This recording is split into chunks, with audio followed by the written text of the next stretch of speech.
जहाँ तक पढ़ाया था, जहाँ तक हम लोग डिस्कस किए थे, उसमें ये वाला क्वेश्चन एक छूटा था।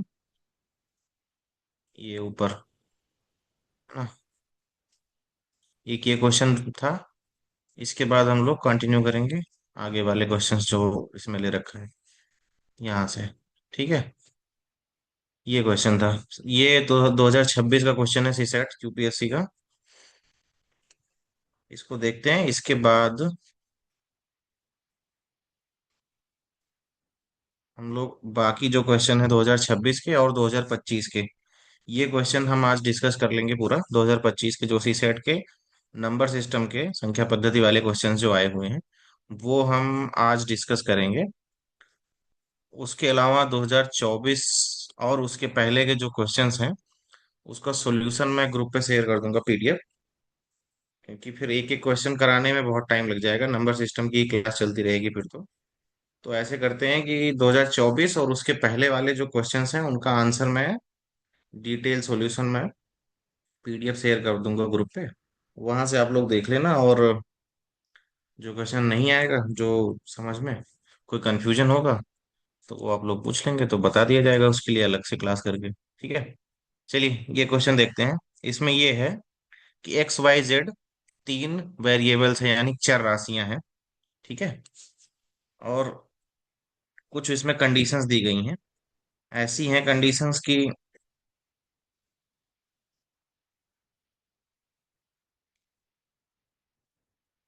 एक्स वाई और जेड, सबसे पहले ये तीन वेरिएबल्स हैं। और सबसे जरूरी चीज है धनात्मक वास्तविक संख्याएं, पॉजिटिव रियल नंबर्स। तो एक्स एक्सिस के जीरो के बाद ये वाली जितनी पॉजिटिव नंबर्स हैं, धनात्मक संख्याएं हैं, रियल नंबर्स, ये सारी वैल्यू होल्ड करेंगी। मतलब दशमलव वाली वैल्यूज भी पी वाई क्यू के फॉर्म में भी सारी वैल्यूज ये होल्ड करेंगी, सबसे पहली चीज तो। दूसरा, दो तीन कंडीशन दी गई है कि वाई एक्स स्क्वायर के अनुक्रमानुपाती है। मतलब Y proportional to X square. और दूसरा दिया गया है, जो एक्स है वो जेड के व्युत्क्रमानुपाती है, यानी कि ऐसे लिखेंगे X inversely proportional to Z. ठीक है। आइए देखते हैं इसको। और दो तीन चीजें और हैं कि जेड की वैल्यू 7 बाई अगर 25 है, तो इस केस में एक्स की वैल्यू है अपनी 5 और वाई की वैल्यू है 50। ठीक है।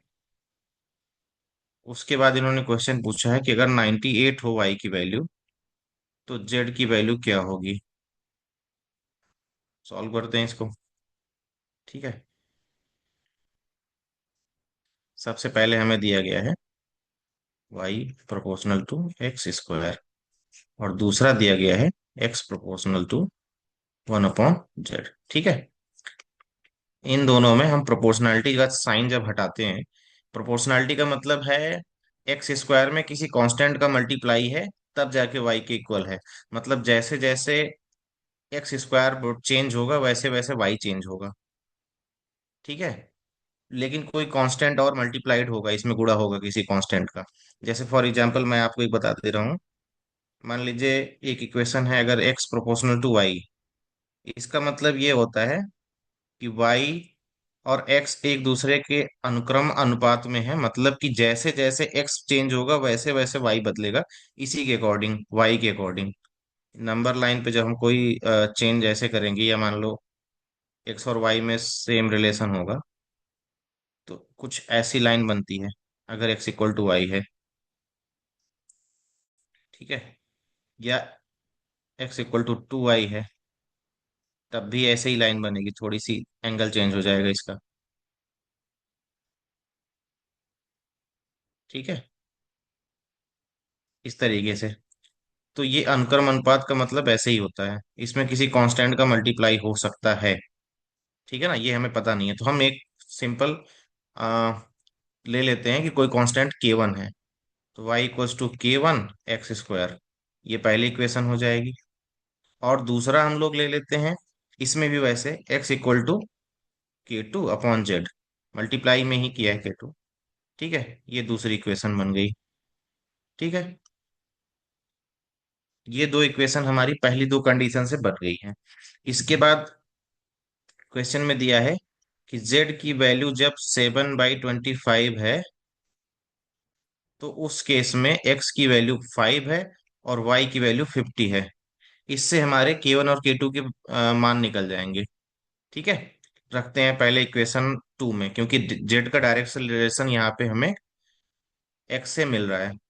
तो हम x वाले इक्वेशन में, जो इक्वेशन टू है, इक्वेशन दो में z का मान रखने पर, ठीक है,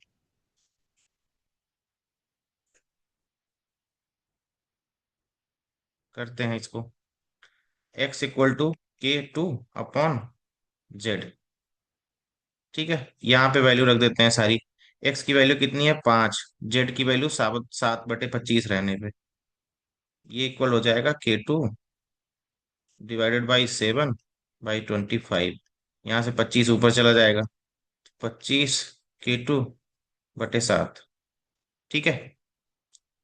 अब आते हैं, ये 7 का ये मल्टीप्लाई होगा 5 में, जब इधर आएगा 7 तो इसको लिख सकते हैं 5 × 7 = 25 k2। ठीक है। ये कटेगा, 5 टाइम्स जाएगा, तो k2 की वैल्यू क्या आ गई? 7/5। ठीक है। ये इक्वेशन तीन बन गया अपना। अब आते हैं, इसी में पैरेलली मैं कर दे रहा हूँ जिससे समझ में आए। अब एक k2 की वैल्यू 7/5 आ गई। यही सेम वैल्यू y वाले इक्वेशन में रखते हैं, x की वैल्यू 5 से। ठीक है। तो y = k1 x² है। रखते हैं, y की वैल्यू कितनी है? 50 k1, और एक्स स्क्वायर कितनी है? 5, यानी कि 25 आ जाएगा, 5 का स्क्वायर। ठीक है। तो k1 की वैल्यू क्या आ गई?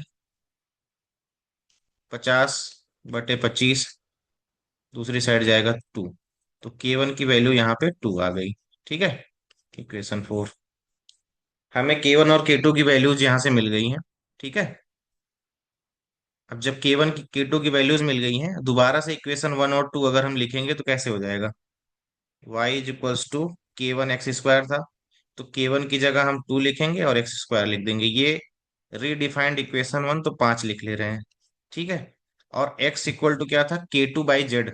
k2 की वैल्यू है 7/5, और डिवाइडेड बाई z की वैल्यू कितनी थी यहाँ पे? z तो अभी डिफाइन नहीं है, नया z निकालना है, तो 5z हो जाएगा। ठीक है। ये इक्वेशन सिक्स हो गई। अब आते हैं अपने असली क्वेश्चन पे। लास्ट में फिर से एक बार मैं क्वेश्चन दिखा दे रहा हूँ। यहाँ पे लिखा है कि ये सब होने के बाद यदि y की वैल्यू 98 हो, तो z का मान क्या होगा? तो रखते हैं y की वैल्यू 98। ठीक है।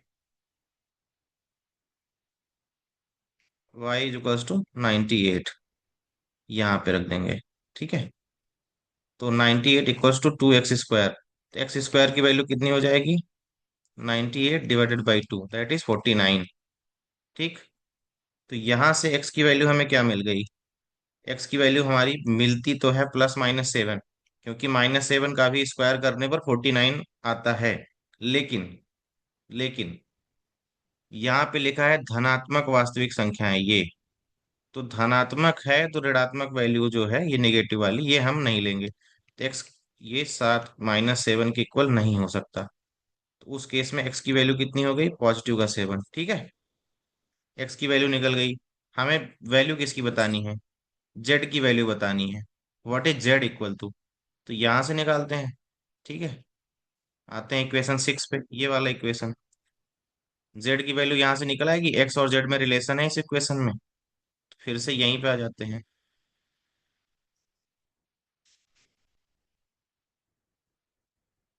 इसमें आते हैं, x की वैल्यू है 7।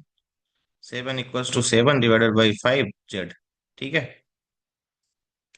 आते हैं फिर से, 5z इधर जाएगा और 7 यहाँ पे आएगा। ठीक है। या एक बार में एक ही करते हैं, समझ में आ जाए जैसे। तो 5z × 7 = वापस से 5z = 7/7, दैट इज 1। तो z = 1/5। ये आपका आंसर हो गया। देखते हैं ऑप्शन में है। जी बिल्कुल, B option is the correct answer. 1/5, ठीक है ना। एक बार फिर से आप लोग देख लीजिए।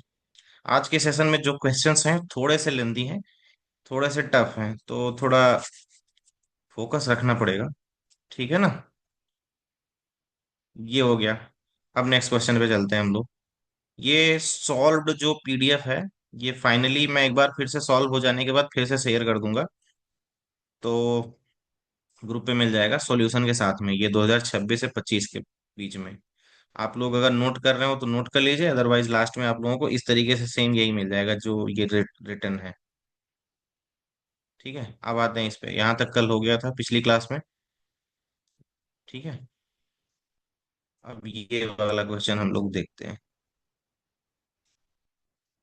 क्या कह रहा है कि पी क्यू दो धनात्मक इंटीजर्स हैं, धनात्मक पूर्णांक हैं, और इसमें एक कंडीशन है पी लेस देन क्यू, और पी प्लस क्यू के इक्वल है।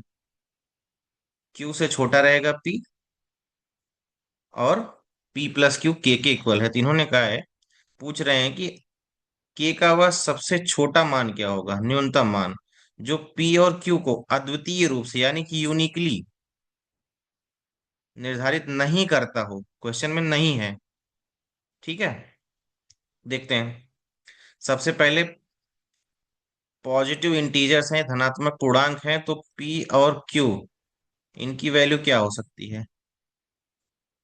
पी से बड़ा क्यू होगा, और धनात्मक पूर्णांक है, इंटीजर्स है, यानी कि सबसे पहले 1 2 3 4 5 ऐसे डॉट डॉट डॉट जाएगा आगे। ठीक है ना। ये जो पी की वैल्यू हो सकती है, धनात्मक इंटीजर्स यही होंगी, पूर्णांक। और चूंकि पी छोटा है क्यू से, यानी कि क्यू बड़ा है पी से, तो अगर पी की पहली वैल्यू 1 हुई तो क्यू की वैल्यू क्या होगी, इससे बड़ी ही होनी चाहिए। तो 2 से शुरू होगी, ये 2 3 4 5 6 ऐसे करके। ठीक है। अब इन्होंने कहा है कि P प्लस क्यू की शर्तों को पूरा करते हुए न्यूनतम मान क्या होगा के का। के का के का वो न्यूनतम मान। तो न्यूनतम मान के लिए हम सबसे पहले छोटी छोटी संख्या शुरू करते हैं। P की वैल्यू लेते हैं 1 और Q की वैल्यू लेते हैं 2।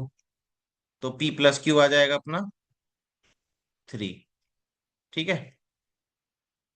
क्या 3 को और किसी, ये मतलब K की वैल्यू हो गई, K की वैल्यू हो गई ना 3, क्योंकि P plus Q equal to K है। तो क्या 3 को हम किसी और तरीके से लिख सकते हैं 1 प्लस 2 के अलावा। 0 प्लस 3 लिखा जा सकता है, लेकिन जीरो यहाँ पे पॉजिटिव इंटीजर नहीं है। ठीक है। तो ये वाला केस रिजेक्टेड, नहीं ले सकते। तो के की वैल्यू अब एक ही तरीके से लिखी जा सकती है, 1 और 2। तो ये केस ये हो गया। लेकिन इन्होंने कहा अद्वितीय रूप से निर्धारित नहीं करता, तो ये के की वैल्यू न्यूनतम वो नहीं है जो अद्वितीय तरीके से निर्धारित नहीं करती। ये तो अद्वितीय तरीके से निर्धारित कर रही है, यूनिक वैल्यूज हैं, पी की 1 और क्यू की 2। ठीक है। आगे बढ़ते हैं। पी की वैल्यू 2, ये हो चुका, ये नहीं है। अब इस पे आते हैं, पी की वैल्यू 2 पे, पी इक्वल टू 2 पे, तो क्यू की वैल्यू क्या हो जाएगी, इससे बड़ी होनी चाहिए। तो मिनिमम वैल्यू, या पहले 1 पे देख लेते हैं। पी की वैल्यू 1 पे ही, क्यू की वैल्यू इससे बड़ी 3 भी तो होगी ना। पी से बड़ी ये सारी वैल्यूज क्यू की रख सकते हैं ना, पी इक्वल टू 1 के केस में। चेक करते हैं इसको। तो ये क्या वैल्यू हो जाएगी, 4, पी प्लस क्यू, यानी कि के की वैल्यू। ठीक है। ये यूनिकली यहाँ पे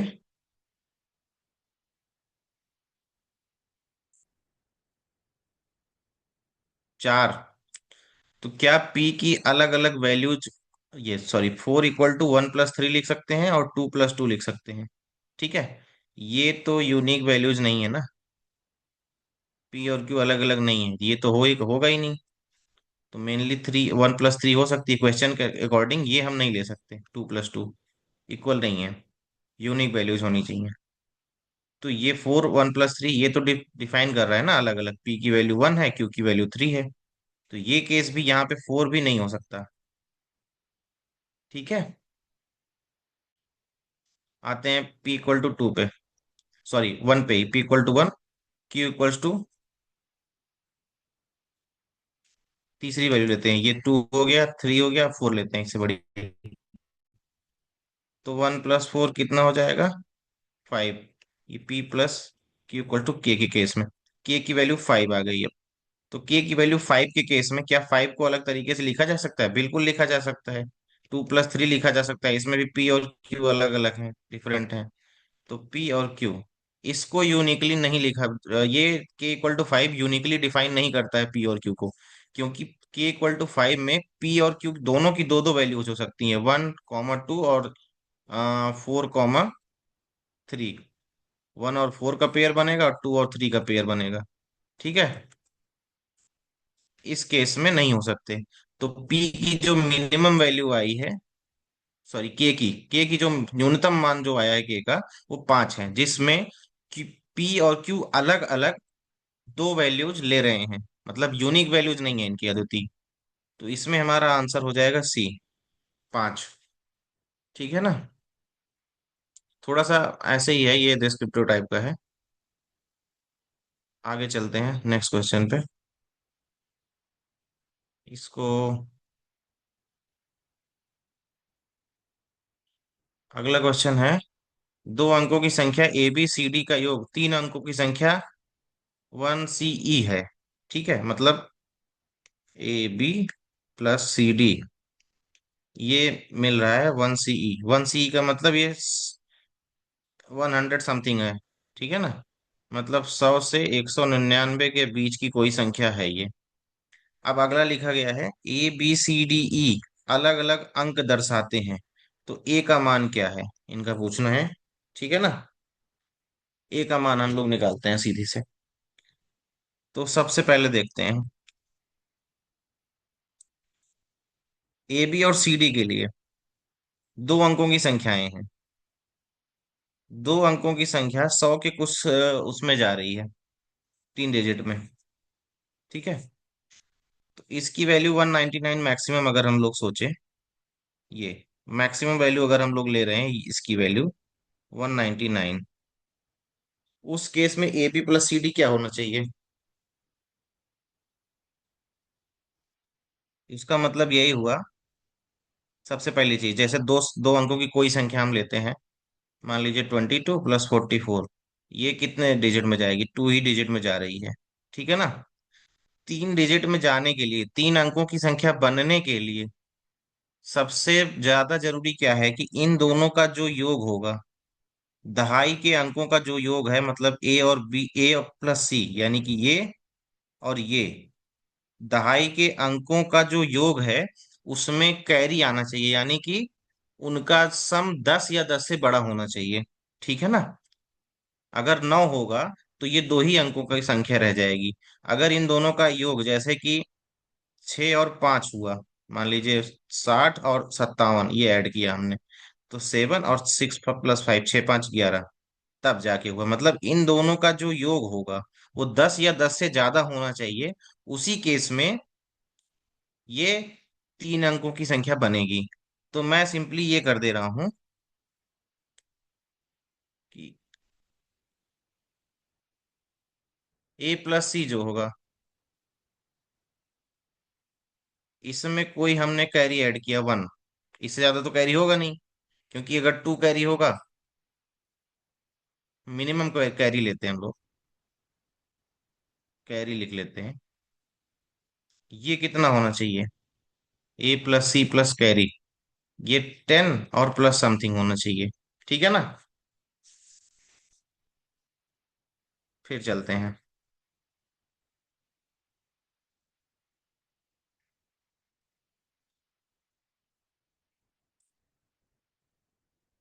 फिर से देखते हैं इसको आगे।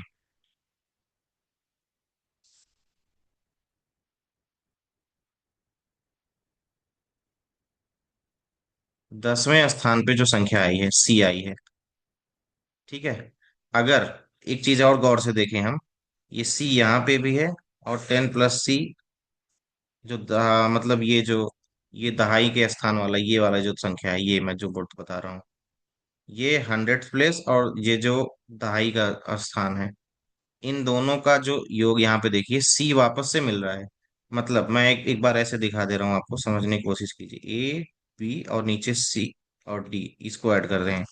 मतलब इन दोनों को ऐड किया तो कोई संख्या ऐसे मिली जिसमें इकाई का अंक या तो ई है या फिर ई ही अंक है। ठीक है, दो पॉसिबिलिटी हो सकती है कि ई जो है ये इकाई का अंक है, अगर ये दो कैरी के साथ आ रहा है, मतलब 17 आ गया, 12 आ गया, तो कैरी के साथ अगर आ रहा है दहाई का, मतलब 9 + 8 अगर किया गया और 17 आया, तो उस केस में ई जो है वो या तो इकाई का अंक है, तो क्योंकि 7 लिखेंगे सबसे पहले यहाँ पे, या फिर अगर ये दोनों बी और डी छोटी छोटी संख्याएं हैं, जैसे 2 और 3 हो गई, उस केस में ई जो है यही संख्या, ई संख्या है।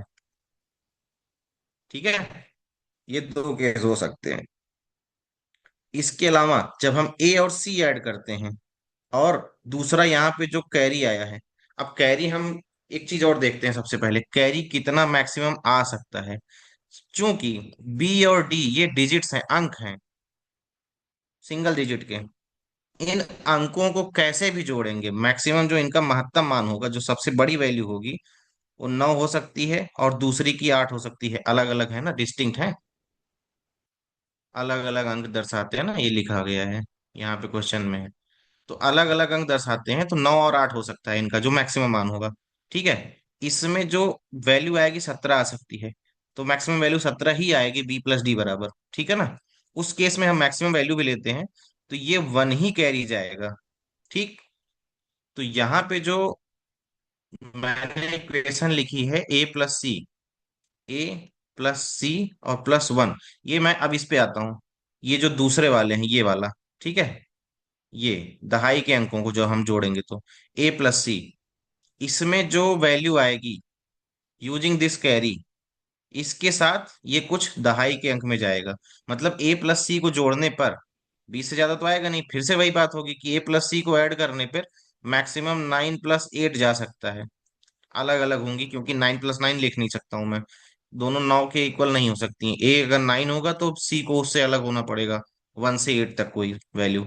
तो मैक्सिमम मैं इसको भी ले रहा हूँ, 17 जा सकती है। ठीक है, इस केस में भी A + C 10 प्लस समथिंग जा रहा है, और +1, इसको मैं ऐसे लिख रहा हूँ 10 + C, क्योंकि दहाई के स्थान पे यहाँ पे आप देखेंगे, जो क्वेश्चन में कह रहा है कि 1 CE है, तो इकाई के स्थान पे अगर ई है, तो कैरी को ऐड साथ में लेते हुए, A + C +1 को लेते हुए 10 + C मिलेगा। ठीक है ना, इसका मतलब ये हुआ कि जो अंक ऐड किया गया है सी, वो यहाँ पे भी मिल रहा है। ठीक है, इसको हम सिंपली हटा सकते हैं। मतलब ऐसे ही तो लिखा है मैंने कि ए में सी ऐड किया, +1 ऐड किया, तो 10 + C मिल रहा है। इसको ऐसे लिख सकते हैं, A + 1 = 10 + C - C, ये कट जाएगा। तो ए की वैल्यू क्या आ गई, 10 - 1 9। ठीक है, सारे संभावित मान मैंने लिए हैं, ए की वैल्यू 9 ही आ रही है। ऐसा नहीं है मैक्सिमम, मैंने मैक्सिमम पॉसिबिलिटी ले ली है। अगर मान लीजिए कोई कैरी नहीं आता है, जो मैंने कैरी 1 लिखा है, इसको अगर हम 0 कर लेते हैं, चलिए एक केस ये भी ले लेते हैं। ये तो आंसर है आपका, फिर से देखते हैं। A + C और कैरी मैंने मान लिया कि नहीं आया, बी और डी दोनों छोटी वैल्यूज हैं, इन दोनों को ऐड करने पे सिंगल डिजिट मिली। मतलब 1 से 9 तक कोई वैल्यू, 1 तो आ ही नहीं सकती, अप टू मैक्स 9 की वैल्यू मिल गई। B + D मैक्स, क्योंकि धनात्मक संख्याएं हैं इंटीजर्स, तो 1 + 2 मिनिमम 3 आएगी, तो 3 to 9 की वैल्यू आ रही है कोई। इसको मैंने लिखा 10 + C। ठीक है, तो C से कैंसिल हुआ। ए की वैल्यू यहाँ पे 10, क्या पॉसिबल है, नहीं पॉसिबल है, सिंगल डिजिट में ए होना चाहिए। तो कैरी आएगा ही आएगा, कैरी की वैल्यू 1 ही होगी, तो हमारा क्या बोलते हैं उसको हिंदी में, 10 से ऊपर जो जाएगा। ठीक है, तो 1 लिखते हैं। ठीक है ना, तो यहाँ पे ये आपका 9 आंसर हो गया। ऑप्शन में 9 है, बिल्कुल है, ए ऑप्शन, ये करेक्ट आंसर है। यहाँ तक मेरे ख्याल से सबको समझ में आया होगा, ये क्वेश्चन का आंसर है। और कैसे 1 आया और कैसे 9 आई वैल्यू, कैरी की वैल्यू कैसे 1 आई है और 1 ही रहेगी, और 9 कैसे वैल्यू आई। ठीक है ना, ट्रिकी क्वेश्चन होते हैं थोड़े। यहाँ तक किसी को नहीं समझ में आ रहा हो कुछ, तो बिल्कुल बताइएगा। अगला क्वेश्चन देखते हैं, ये यूपीएससी। अब इसके बाद जो क्वेश्चंस हैं सारे 2025 ही सेट के क्वेश्चंस हैं। थोड़े से लेंदी क्वेश्चन सारे रहेंगे, और मैं एक एक करके सब कराऊंगा। जगह थोड़ी सी इसमें से कम पड़ेगी। मैं दूसरे पेज पे ले चलता हूँ इसको।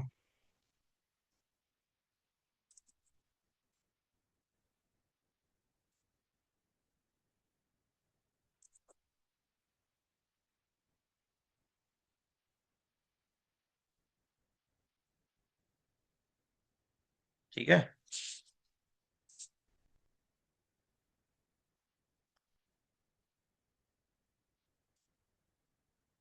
क्वेश्चन देखते हैं।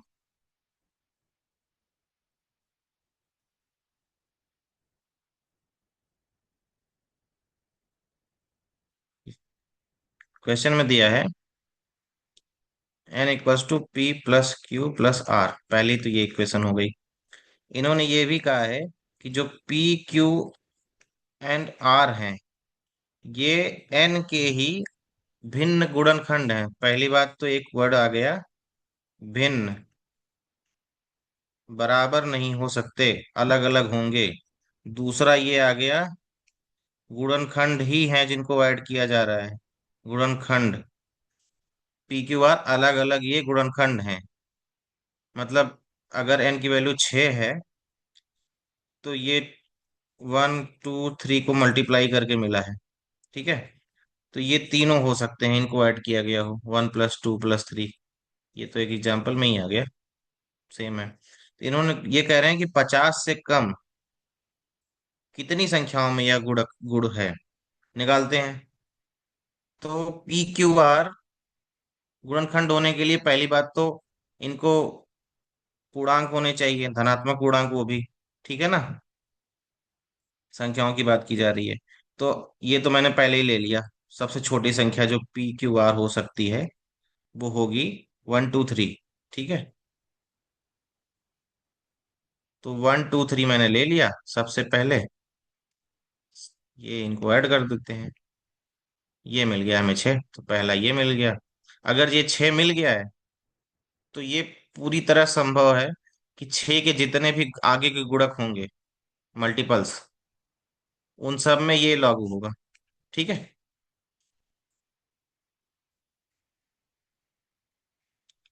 इसका मैं शॉर्ट ट्रिक भी बताऊंगा। तो ये मैं कर, इस वैसे एक फॉर्मूला हुआ होता है कि n = 6 के इस केस में होगा।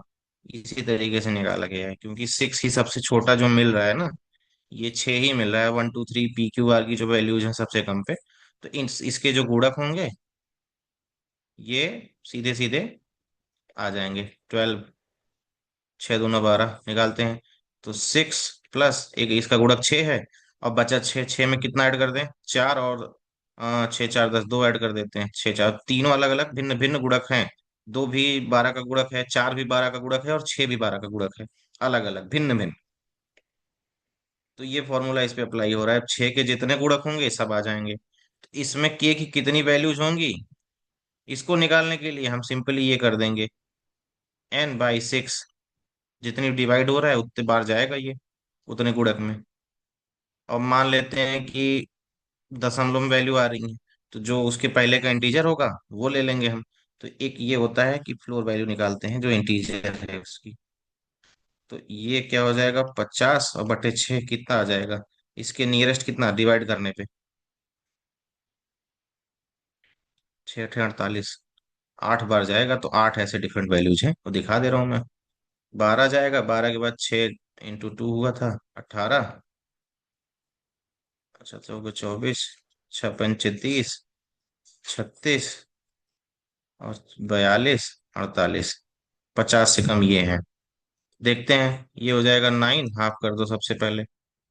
मतलब सिंपल एक ये लिख सकते हैं हम लोग कि अगर ये पी क्यू आर के टर्म में मैं लिखना चाहूँ, तो सिंपल ऐसे लिख सकते हैं, p + 2p + 3p। ये फॉर्मूला इस पे अप्लाई हो जाएगा सब पे। तो सिंपल, अगर 9 है इसका आधा, तो ये कितना हो जाएगा, 3। 3 हो जाएगा, 3 + 6। 3 + 6 + 9। यहाँ पे आते हैं 24 पे, 4, चार दूना आठ, चार तिया 12, पाँच, पाँच दूना 10, पाँच तिया 15, छः, छः दूना 12, छः और छः तरीक 18, सात पे आते हैं, सात दूना 14, सात तरीक 21, आठ पे आते हैं, आठ, आठ दूना 16, आठ तरीक 24। ये आ गए आपके सारे। ठीक है। तो कितने वैल्यूज आ गए? आठ। 50 से कम, नौ के भिन्न गुणनखंड जिनको ऐड करने पे ही एन मिल रहा है, ऐसे आठ अलग अलग मान हैं। ठीक है। अगला क्वेश्चन देखते हैं।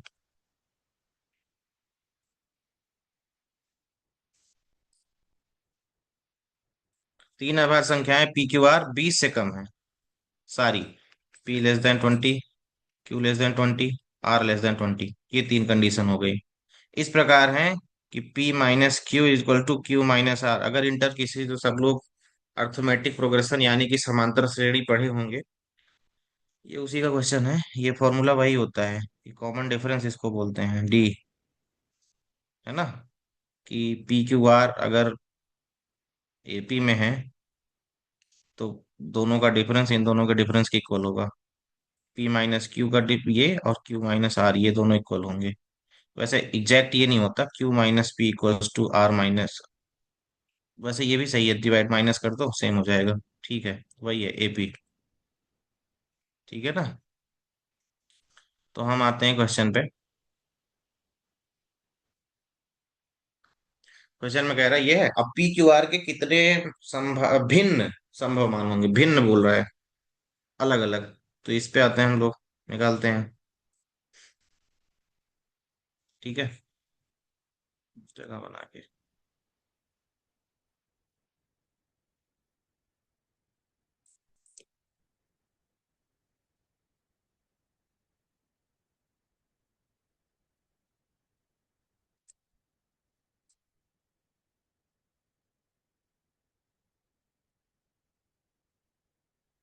चलिए देखते हैं।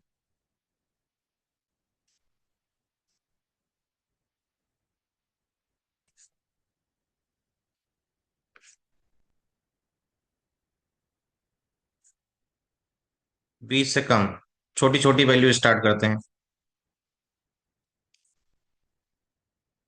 ये सबसे पहले लिखा है अभाज्य संख्याएं पी क्यू आर की।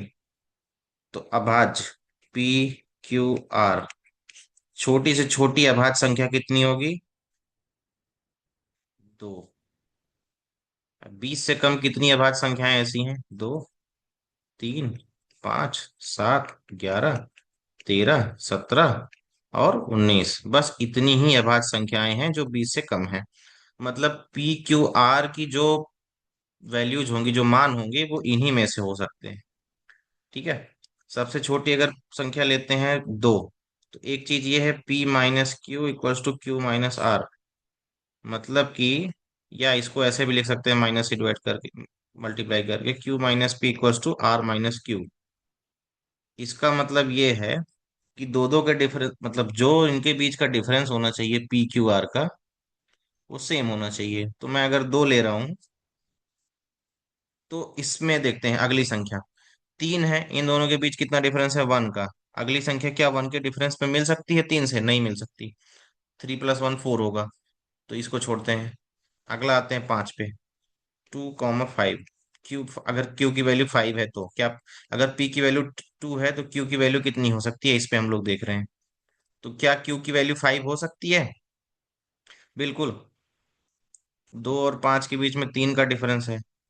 लेकिन पांच से तीन जब ऐड करेंगे हम, अगली संख्या आठ होनी चाहिए, जो कि नहीं है। ठीक है। एक चीज मैं और यहाँ पे डिस्कस करूंगा। हमने इवन और plus, even odd plus odd, ये हमने डिस्कस किया था सबसे पहले। तो ऑड प्लस ऑड क्या होगा? ऑलवेज इवन होगा। ठीक है। एग्जाम्पल से देख लेते हैं, three plus three six, three plus five eight. तो हमेशा इवन आ रहा है। ठीक है ना? और इवन प्लस ऑड, ऑड में जब हम इवन ऐड करेंगे तो हमेशा ऑड मिलेगा। Two plus five, four plus seven, हमेशा इसका ऑड ही मिलेगा। ठीक है ना? तो इससे हमें एक चीज समझ में आ रहा है।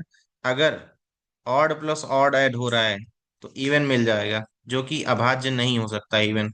इवन का मतलब है दो से डिवाइड हो सकता है, एक्सेप्ट टू, दो को छोड़कर। तो दो के केस में जब हम दो से ऐड कर रहे हैं धीरे धीरे सबको, तभी हमें मिलेगा। उसके बाद की पॉसिबिलिटीज बहुत कम है, क्योंकि सारी सारी संख्याएं उसके बाद की इवन संख्याएं, इवन नंबर्स हैं, सम संख्याएं हैं। हिंदी में कहें तो ये सम संख्याएं हैं। तो सम संख्याओं, सॉरी, सारी संख्याएं विषम संख्याएं हैं, ऑड हैं। दो के बाद 3, 5, 7, 11, 13, 17, 19 सारी विषम संख्याएं हैं।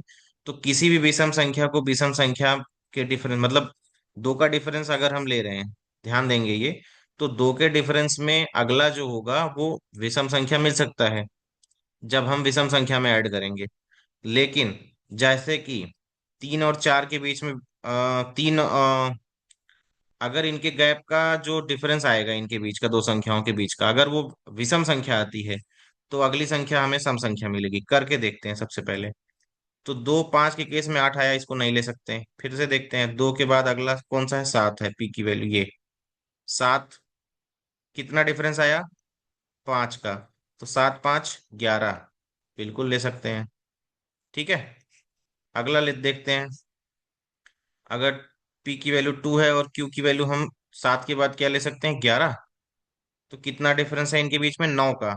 तो 11 और 9, मैंने कहा ना, जैसे ही विषम संख्या आएगी और विषम में ऐड करेंगे सम मिल जाएगा।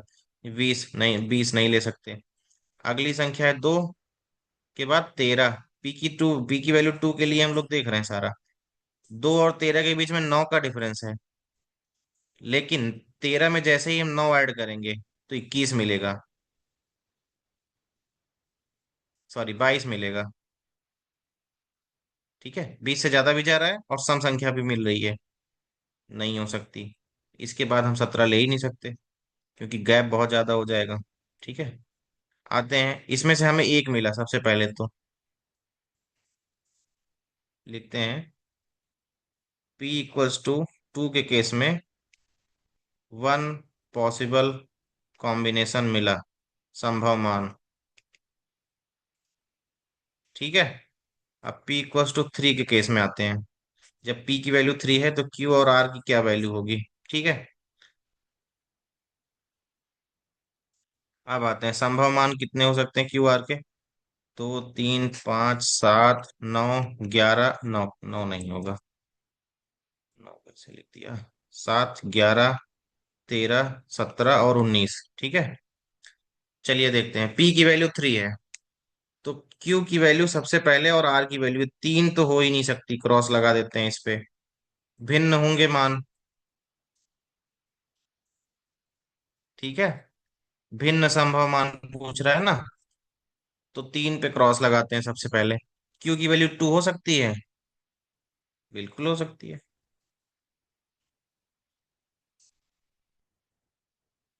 तो अगली वैल्यू क्या होगी, डिफरेंस 1 है, नहीं हो सकता। एक के डिफरेंस पे तो ये पॉसिबल है ही नहीं। P - Q। अब जब मैंने एक चीज और बोला, P - Q = Q - R, या Q - P = R - Q, इस केस में एक कंडीशन और लगती है कि PQR AP में है, यानी कि समांतर श्रेणी में है। तो ये एक कंडीशन लग जाती है इसमें। ठीक है।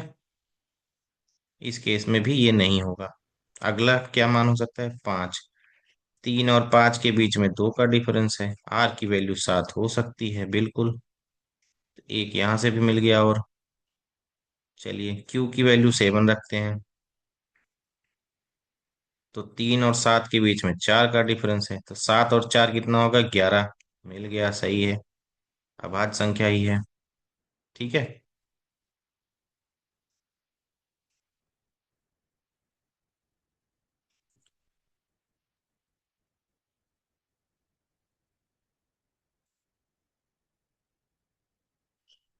आगे आते हैं। P की वैल्यू 3 है, Q की वैल्यू क्या, 7 के बाद 11 रख लें। डिफरेंस कितना आ रहा है, 3 और 11 के बीच में 8 का। तो 8 ऐड कर दें इसमें, 11, 8, 19, बिल्कुल है।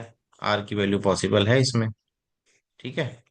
तो 3, तीन वैल्यूज यहां से मिल गई, क्योंकि इसके बाद तो आर की वैल्यू 19 से एक्सीड कर जाएगी, तो उसके बाद हम देखेंगे नहीं। तो तीन यहां से मिल गए, एक ऊपर से, टोटल चार वैल्यूज मिली हैं। अब आगे देखते हैं। पी की वैल्यू बढ़ा के, पी की वैल्यू लेते हैं 5, क्यू और आर। देखते हैं, फिर से लिख देता हूं मैं। 2, 3, कम वाला लेना नहीं है, डिफरेंस नहीं मिल पाएगा। तो 5 ये लेंगे नहीं, क्योंकि 5 ऑलरेडी पी की वैल्यू ले लिया है। 7, 9, 11, फिर 9 लिख दिया, सॉरी। 7, 11, 13, 17 और 19, ठीक है, ये वैल्यूज लेंगे। तो 5 के बाद क्या, क्यू की वैल्यूज, क्यू की वैल्यू 7 लिख सकते हैं। 7, 2, 9, 2 का डिफरेंस है 9, नहीं आएगा।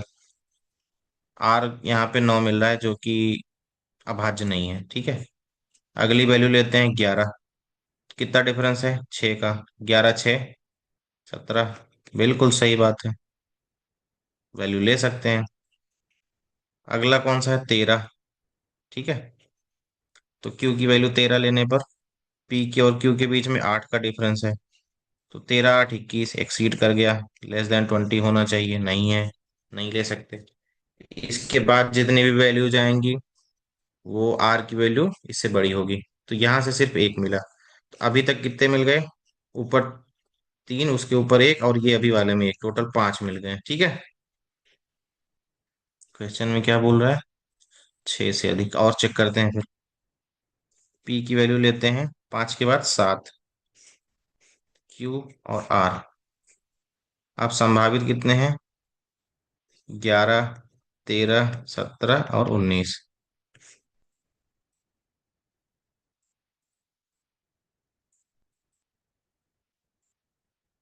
ठीक है।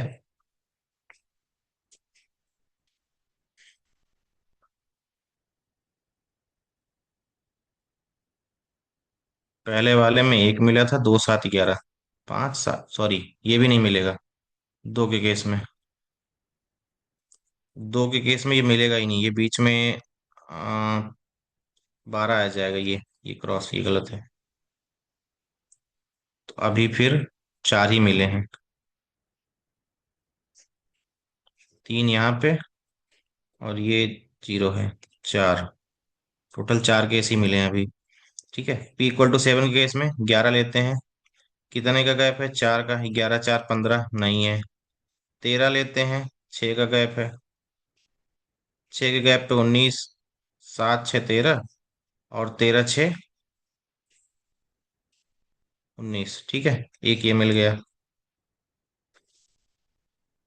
7, 13, 19, ठीक है, एक यहाँ से मिल गया,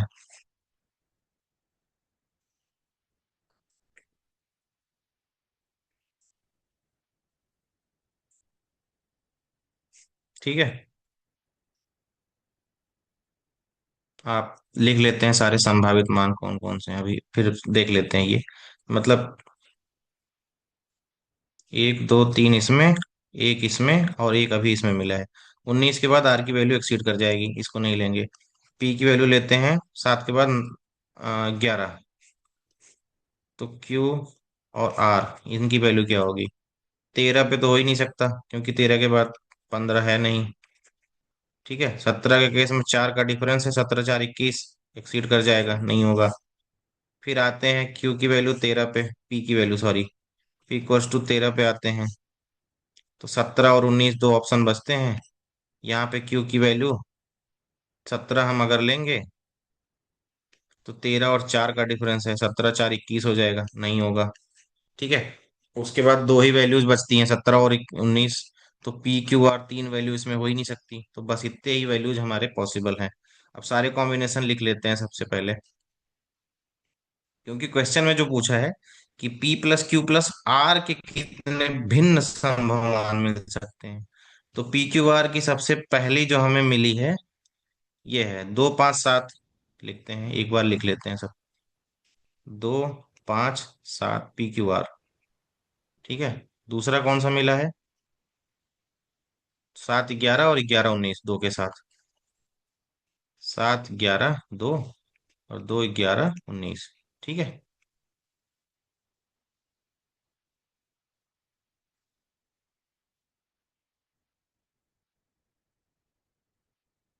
अब आते हैं दूसरा, और कौन सी वैल्यू है? तीन वो थी और एक ये है, 11 और 17, पाँच के साथ, 5 11 17। आते हैं इस पे। पी की वैल्यू 5 11 और 17। और उसके बाद ये है 7 13 19। ठीक है। 7 13 19। अब हम संभावित मान निकालते हैं P plus Q plus R के। ये कितने भिन्न मान मिलेंगे, सबको ऐड करते हैं। ठीक है, एक एक करके। कितना आया? ये 14 आ गया। ये कितना आएगा? 7 2 9 11, ये 20 आ गया, 9। और ये कितना आया? 19 11 30 और 2 32। ठीक है। ये 17 11 28 और 5 33। ठीक है। पी की वैल्यू 3 है, सॉरी, 3 5 7, 3 7 11 और 3 11 19 है। ये मैंने थोड़ा सा गलत कर दिया लिखने में। दो पे तो कोई वैल्यू मिली ही नहीं थी। ये तीनों तीन है वैल्यूज। ठीक है, अब ऐड करते हैं। 5 3 8 7 15, 7 3 10 और 11 21 और 19 11 30 और 3 33। अब ये कितना आ जाएगा? 17 11 28, 5 33। और ये कितना आ जाएगा? 13 7 20 और 39। ठीक है। अब ये दोनों तो सेम वैल्यूज हैं, तो भिन्न में इनको एक सिंगल माना जाएगा। दोनों इक्वल हैं तो एक ये आ गया, एक ये आ गया, एक ये, दोनों मिला के, और एक ये, टोटल कितनी वैल्यूज हो गई? चार। चार भिन्न मान हमें मिले हैं P plus Q plus R के, इनके कॉम्बिनेशन से। ठीक है। थोड़ा सा लेंदी था समझने के लिए। तो यहाँ पे आंसर आ जाएगा 4। चार भिन्न संभव मान मिले हैं। इसको मैं शेयर कर दूंगा, समझने की कोशिश आप लोग करना बाद में। और जो नहीं समझ में आएगा तो वो मैं फिर से अलग से, जो स्टेप नहीं समझ में आएगा वो मैं बता दूंगा आप लोगों को। ठीक है।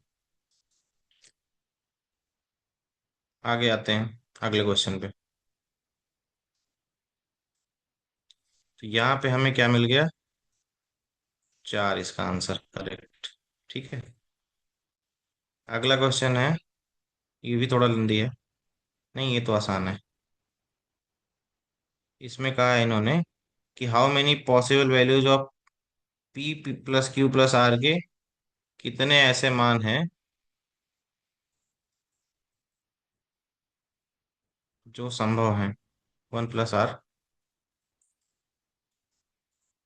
ठीक है। क्वेश्चन है, P plus Q plus R के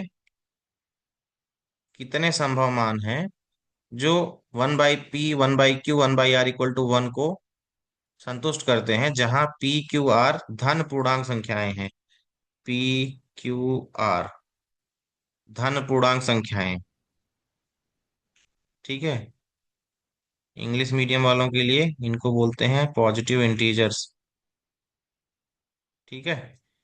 यानी कि पी क्यू और आर, इनकी value belongs to 1 2 3 dot dot up. ठीक है।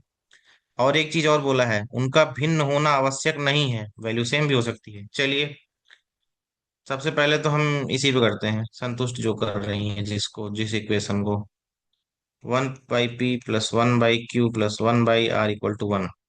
यानी कि एक तरीके से इसको परसेंटेज में देखें तो तीनों का 1/, करने पे कितने पे 1/100% आ रहा है। ठीक है। तो सिंपल देखते हैं। 50 + 50 हो जाता है तीन, क्योंकि तीन नंबर्स हैं तो 50 + 25 + 25 कर सकते हैं, मतलब कि 1/2 + 1/4 + 1/4। एक कॉम्बिनेशन ये मिल गया। ठीक है। दूसरा, 33 + 33 + 33%, यानी कि 1/3 + 1/3 + 1/3। एक ये, एक ये, इसकी वैल्यू भी 3/3 यानी कि 1 आएगी। ठीक है। तीसरा, तीन से याद आया मुझे, एक 1/2 1/3 प्लस 1/6, ऐसे भी लिख सकते हैं इसको। ये आ जाएगा नीचे 6, 3+2+1, 6/6 1। तो तीन ऐसे पॉसिबल मान हैं, इसके अलावा कोई और वैल्यू नहीं है। तीन है जिनको ये सेटिस्फाई कर रहे हैं। ठीक है, हम एग्जैक्टली। अगला क्वेश्चन देखते हैं। ये तो आसान क्वेश्चन है।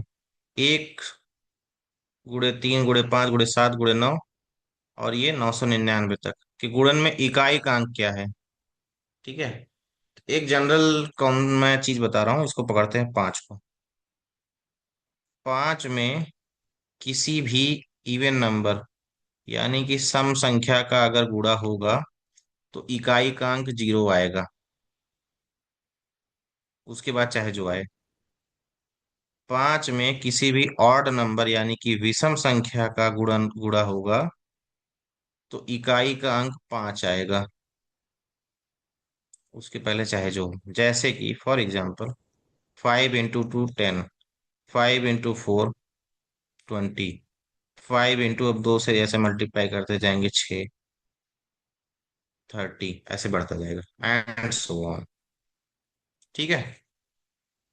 सेम मैं गुणा कर रहा हूँ। 5 में विषम संख्या 1 का 5, विषम संख्या 3 का 15, विषम संख्या 5 का 25, विषम संख्या 7 का 35, एंड सो ऑन। ठीक है।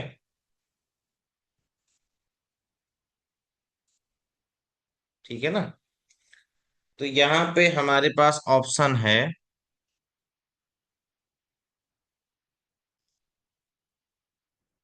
इकाई का अंक या तो 0 होगा या तो 5 होगा। ठीक है। अब जरा हम देखते हैं, इसमें मैंने कहा सम संख्या होने पर ही 0 आएगा। ये जो पैटर्न दिख रहा है, 1 3 5 7 9, ये तो पैटर्न है विषम संख्या का। सिंपली ये विषम संख्याओं को पूरा किया गया है, 999 तक की विषम संख्याओं को, जो पैटर्न दिख रहा है। तो विषम संख्याओं के गुणा करने पर इकाई का अंक हमेशा 5 आएगा, उत्तर है 5। ठीक है। 5 में ये सारी विषम संख्याओं को गुणा किया गया, उत्तर इकाई का अंक 5 आएगा। आसान सवाल। आगे बढ़ते हैं। क्वेश्चन है, ये भी आसानी है। प्रथम 100 धन पूर्ण संख्याओं, यानी कि पॉजिटिव इंटीजर्स, धन पूर्ण, 1 2 3 4 5, ऐसे विचार कीजिए, उनमें से कितनी संख्याएं 2 3 5 7 9 में से किसी भी एक से विभाज्य नहीं है? विभाज्य नहीं है किससे? 2 3 5 7 और 9 से। ये क्या है? 2 3 5 7 9, क्या ये प्रथम 5 अभाज्य संख्याएं हैं? बिल्कुल, ये हैं प्रथम 5 अभाज्य संख्याएं। ठीक है। अब देखते हैं, अगर, क्योंकि ये 10 से कम है, दो, इनके अलावा जो संख्याएं बचेंगी 10 से कम में, यहाँ पे 4 बचेगा, वो 2 से विभाज्य है। ठीक है। 6 2 से विभाज्य है, 8 2 से विभाज्य है, 6 3 से भी विभाज्य है। यानी कि इसके बीच में जो संख्याएं छूटी हैं वो 2 से विभाज्य हैं, वो अभाज्य नहीं मानी जाएंगी। तो प्रथम धन पूर्ण संख्याओं में वो सारी संख्याएं विभाज्य हैं। अब इन्होंने कहा है विभाज्य नहीं है, कौन सा देखना है। एक जो संख्या है वो इनमें से किसी से विभाज्य नहीं है। पूर्ण विभाज्य होने पर एक संख्या मिलनी चाहिए, 1/2 विभाज्य नहीं है, पूर्ण संख्या नहीं मिल रही है। सबसे पहले तो एक है वो संख्या, एक को हम अलग रखते हैं। इसके अलावा 10 से लेकर 100 तक, 10 से लेकर 100 तक जितनी संख्याएं हैं, वो सारी संख्याएं इनसे अगर विभाजित हो जाती हैं 2 3 5 7 9 से, तो क्या होगा? वो सबसे विभाज्य होंगे। तो मोस्टली संख्याएं इनसे विभाज्य हो जाती हैं, जितनी भी संख्याएं हैं जो विभाजित होने वाली हैं। उसके अलावा जो विभाजित नहीं होती हैं इनसे, इसका मतलब वो अभाज्य संख्याएं हैं। तो सबसे पहले हम क्या करते हैं, हमें एक चीज तो बेसिक चीज पता होनी चाहिए, नहीं है तो मैं फिर से यहाँ पे लिख दे रहा हूं। 1 से लेके 100 तक अभाज्य संख्याओं की जो संख्या है, अभाज्य संख्याओं की संख्या, ये है 25 होती है। ठीक है, काउंट कर लेना आप लोग, अलग से निकाल के 25 ही आएंगी। इन 25 में से इनको जो ये वाली, ये भी अभाज्य संख्याएं है ना, इनको हटा देते हैं क्योंकि ये तो विभाज्य ही है इनसे। तो ये कितनी है, 5, तो बची 20। ये 5 इसलिए हटाएं क्योंकि पूछा है विभाज्य नहीं है, तो ये 5 तो इनसे विभाज्य हो ही जाएंगे आपस में। तो इन 5 को निकाल देते हैं। तो 20 ऐसी संख्याएं हैं, 20 ऐसी अभाज्य संख्याएं हैं जो इनसे विभाज्य नहीं है, प्लस, ये तो मैंने अभाज्य संख्याओं की बात की, प्लस जो एक मैंने सबसे पहले लिया था हेलो। वो भी इनसे विभाज्य हेलो नहीं है। सर। सिंपल सा क्वेश्चन पूछा गया है। हाँ जी, any doubt? Sir PYQ बता रहे हैं क्या सर, से सॉरी। सी शर्ट बता रहे हैं क्या सर, पीवाई क्यू? हाँ हाँ, सी सेट का पीवाईक्यू है, ये 2025 का क्वेश्चन है। जी सर, जी सर। ठीक है ना, मैं सॉल्व करा रहा हम्म। हूँ वही सब।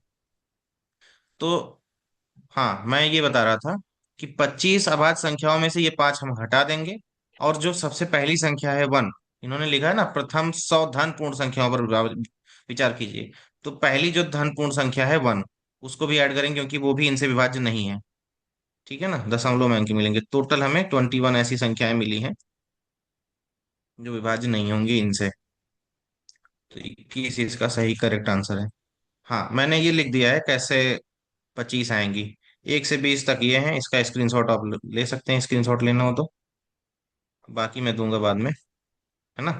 1 से 20 तक 8 हैं, 21 से 40 तक 4 अभाज्य संख्याएं हैं, ये 5, और ये 5 61 से 80, 81 से 100 के बीच में 3 है। सब ऐड करेंगे, 8 4 12, और 12 10 22, और 3 25। ठीक है। और ये शुरुआती जो 2 7 5 और 11, सॉरी 9 है, 2 7 5 और 9 लिखा है, एक सेकंड, 9 लिखा है, तो ठीक है, 4 माइनस करेंगे 5 की बजाय।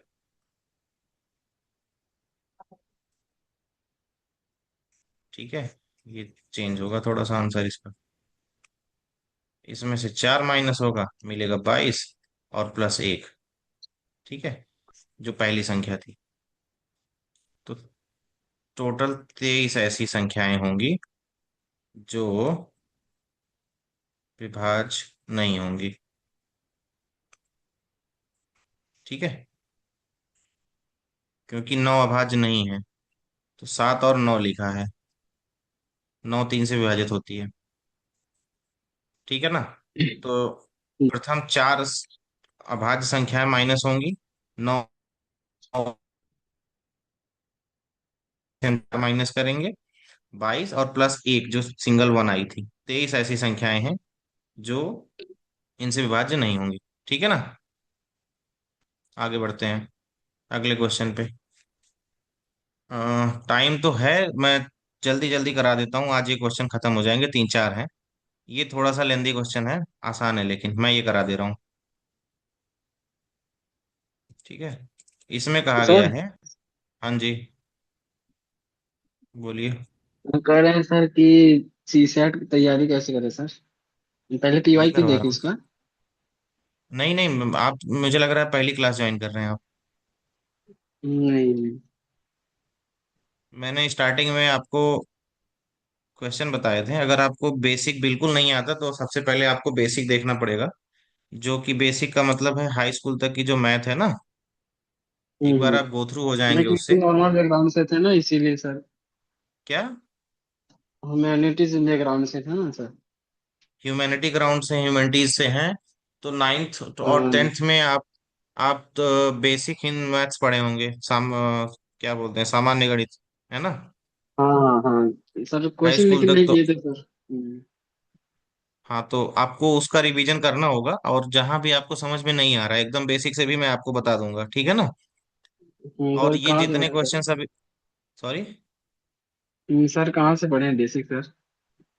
किताबें आपको लेनी पड़ेंगी, एनसीईआरटी आप एक बार देख लीजिए। एनसीईआरटी की जो बुक्स है ना, 6, 7, हम्म। 8, 9, 10, उसको आप जी रिवाइज सर। कीजिए एक बार, एक एक क्वेश्चन सॉल्व कीजिए उसमें से। सीसेट हम्म। वहीं से क्लियर हो पाएगा। अदरवाइज अगर आपको बेसिक्स नहीं आती तो सीसेट क्वालिफाई करना मुश्किल है, क्योंकि क्वेश्चन टफ आते हैं। सारा कॉन्सेप्ट जी बेस्ड है, सर। सारा बेसिक पे ही है क्वेश्चन। जो जितने भी मैंने क्वेश्चंस बताए इसमें कोई ऐसे बड़ा फार्मूला, कोई फार्मूला नहीं लग रहा है, आप देखेंगे। ठीक है ना? सारा बस हम्म। समझने का एक एक कॉम्बिनेशन ही बनाया जा रहा है, इसमें कोई फॉर्मूला नहीं है। हाँ, इसके बाद जो अ, जैसे कि ये मैंने शेयर किया था आपको ओवरव्यू, ठीक है ना? इसके बाद जैसे सेट थ्योरी हो गई, तो ये तो है जो पढ़ना है आपको, है ना? इसके अलावा कुछ है, स्क्वायर रूट, क्यूब रूट, ज्यादातर आप देखेंगे तो हाई स्कूल तक की मैथ है, उससे ज्यादा ऊपर नहीं है। तो छः जी सात सर। आठ नौ दस हाई स्कूल तक सिर्फ ये मैथ्स की बुक आप लेके एक बार रिवाइज कर लीजिए। उसके बाद जो मैं क्वेश्चंस करा रहा हूँ इसमें अगर, या उसमें भी अगर आपको 6 से 10 तक किसी भी जगह कोई भी समस्या आ रही है, तो आप पूछ लीजिएगा, ग्रुप पे डाल दीजिएगा क्वेश्चन क्वेरी, उसको मैं अलग से आपको करा हम्म। दूंगा। ठीक है ना? या एक स्पेशल सेशन जी रख सर। लेंगे उसके लिए, कोई दिक्कत नहीं है। ठीक है ना? मैं बहुत बेसिक से समझा दूंगा उसके लिए। जी सर। ठीक, आगे चलते हैं, ये क्वेश्चन देख लेते हैं जल्दी से। पी क्यू आर 3 अंकों की बड़ी संख्या है, ठीक है? 3 डिजिट नंबर है। ये दिया गया है, पीपीटी भी 3 डिजिट नंबर है, और पी एस जो है ये 2 डिजिट नंबर है। ठीक है ना?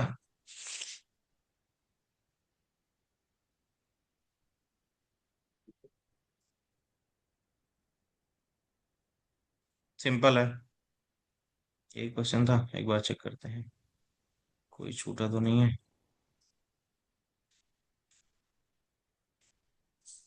ये क्वेश्चन है, इसको देख लेते हैं पहले।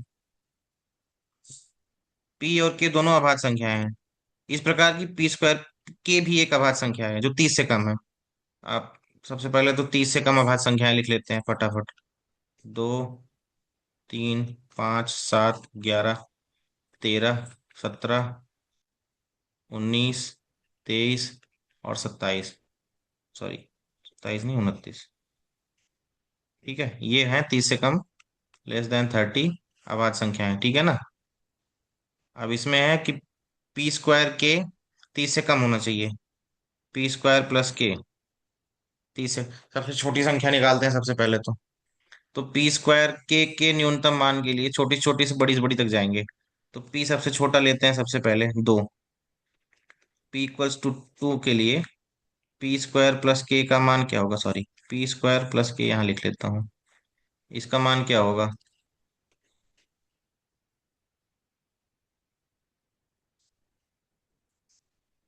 के की वैल्यू उठाते हैं 3 सबसे पहले।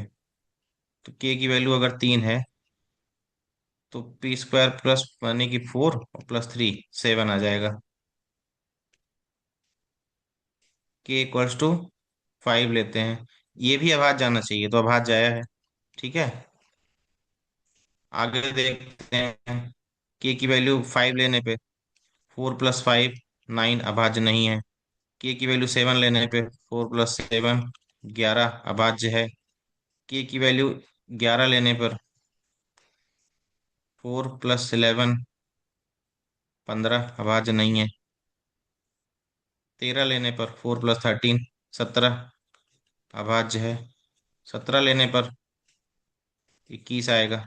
17 × 4 = 21, जो कि अभाज्य नहीं है। तो यहाँ से भी 3 मिला है। ठीक है, 23 लेने पर, 17 के बाद 19 है, सॉरी, 19 लेने पर 4 + 19 कितना हो गया? 9 23 अभाज्य है। उसके बाद 23 लेने पर यहाँ पे 27 आएगा, जो कि अभाज्य नहीं है। और 29 ले नहीं सकते, 30 से पार चला जाएगा। ठीक है, तो 1, 2, 3, 4, 4 इसमें से मिले। 4 अभाज्य संख्याएं इसमें से मिली। के संभव मान, आगे बढ़ते हैं। पी की वैल्यू, अच्छा एक चीज और देखते हैं। एक अभाज्य संख्या पी स्क्वायर प्लस के जो 30 से कम है, 30 से कम होने के लिए पी प्लस के की वैल्यू 30 से कम होगी, सबसे पहली चीज ये है। दूसरी, पी स्क्वायर प्लस के में पी स्क्वायर की वैल्यू कितनी होनी चाहिए? जिससे ये सेटिस्फाई रहे कि 30 से कम ही रहे। देखिए, पी की वैल्यू कितनी लें? दो लेने पे पी स्क्वायर की वैल्यू 4 आएगी, तीन लेने पे 9 आएगी, और 5 लेने पे 25 आएगी, और 7 लेने पे 49, जो कि 30 से बड़ा है। तो यहीं तक दो पाँच, दो तीन पाँच, पी की वैल्यू सिर्फ दो, तीन और पाँच हो सकती है, सिंपल सी बात है। ठीक है। और 5 जब होगी पी की वैल्यू, तो 25 में के की वैल्यू 4 ऐड करने पे 29, या 5 ऐड करने पे 30 आएगा। ठीक है ना? वो चेक करते हैं, पहले ये देखते हैं पी की वैल्यू। हम लेते हैं 3। इस केस में पी स्क्वायर प्लस के कितना होगा? तो 9 प्लस के की वैल्यू सबसे पहले लेते हैं 2। ठीक है। तो 9 2 11 है। ठीक है। लेकिन इन्होंने क्या कहा है? के सभी संभव मानों की।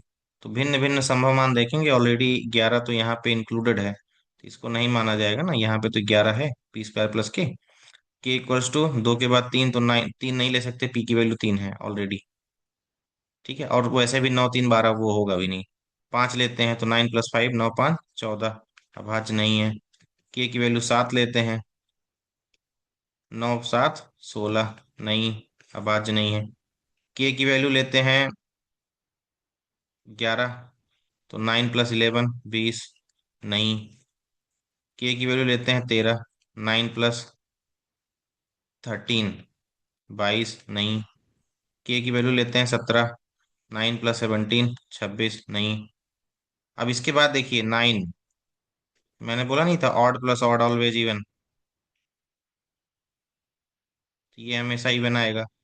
तो यहाँ पे 2 के अलावा कोई जितनी वैल्यूज हैं सारी, सारी ये सारी विषम संख्याएं हैं, तो कोई भी यहाँ पे विषम संख्या नहीं मिलेगी, सारी सम संख्याएं मिलेंगी। तो यहाँ से पॉसिबल वैल्यू नहीं मिलेगी के पी की वैल्यू। आते हैं 5 पे।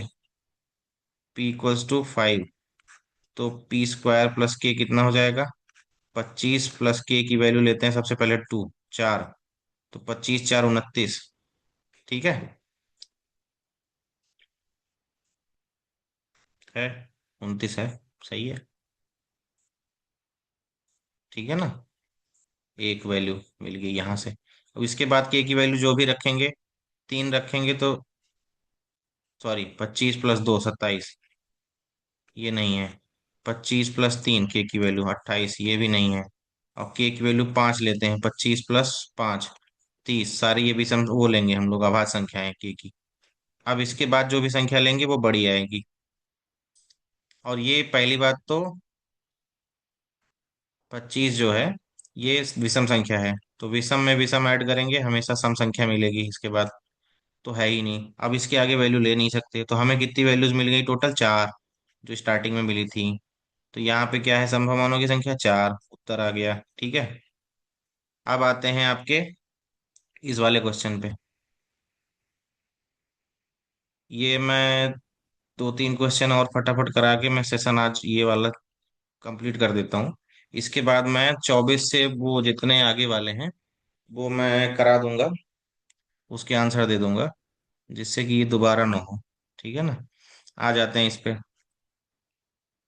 3 डिजिट, 3 डिजिट, 2 डिजिट, इसमें दो तीन चीजें और हैं कि जीरो नहीं हो सकते, शून्येतर अंक है पहली चीज। जीरो नहीं हो सकते। दूसरा, एक ये मान दिया है, PQR - PS = PPT दिया है। और बोला है कि Q की वैल्यू अगर 3 है और T <6 है, तो RS के संभव मानों क्या होंगे? संभव मान। चलिए सबसे पहले लिखते हैं PQR। इसको हम लिख सकते हैं 100P + 10Q + R। जैसा कि मैंने बताया था, ये इकाई का अंक, ये दहाई का अंक, और ये सैकड़े का अंक, तो इस तरीके से लिख सकते हैं। जैसे कि फॉर एग्जाम्पल, अभी एक लोग मुझसे क्वेश्चन पूछे थे सी सेट कैसे तैयार करें उनके लिए। ठीक है। 312 है, इसको 300 + 10 + 2 ऐसे लिख सकते हैं कि नहीं लिख सकते? बिल्कुल लिख सकते हैं, 10 2 12, और 300 + 12 10, 312। ठीक है, ये एग्जाम्पल के लिए था। आगे बढ़ते हैं। PQR,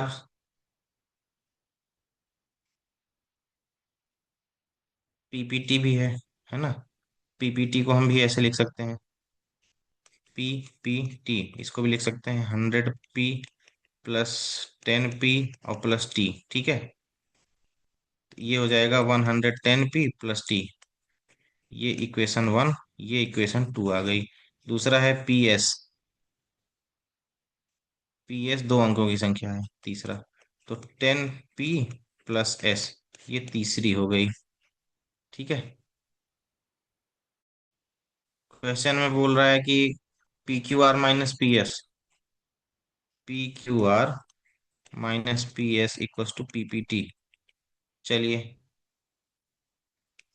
आ जाते हैं इसको सॉल्व करने। PQR है 100p+10q प्लस का R माइनस का 10p+s इक्वल्स टू 110p+t। ये ऊपर से लिया हूं मैं सारा। ठीक है ना, जल्दी जल्दी देख लेते हैं। क्वेश्चन जिसको नहीं समझ में आएगा मैं दोबारा से बाद में बता दूंगा, बता देंगे तो। खोल इसको, ओपन करते हैं। ठीक है, इसको इसको। तो ये हो जाएगा -10p इधर वाला, +10q प्लस का R, और ये माइनस, ये वाला माइनस यहाँ पे R-s equals to 100p 110p+t। ये आ जाएगा आपका 90p +10q प्लस R-s। अब p वाले टर्म को उधर ले जाएंगे उस साइड। तो यहाँ पे बचेगा कितना, 20p। R-s लिखते हैं यहाँ पे, R-s इस साइड लिखते हैं। ये आ जाएगा 20p+t माइनस का 10q। एक इक्वेशन ये बना जो हमें दिया गया था। ठीक है।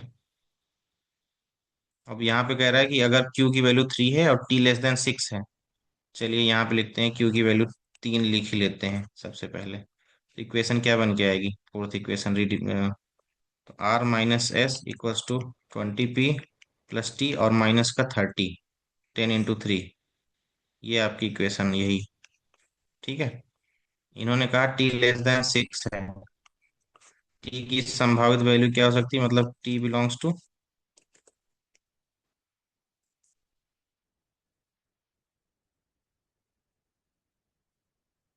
इतनी वैल्यूज हो सकती हैं।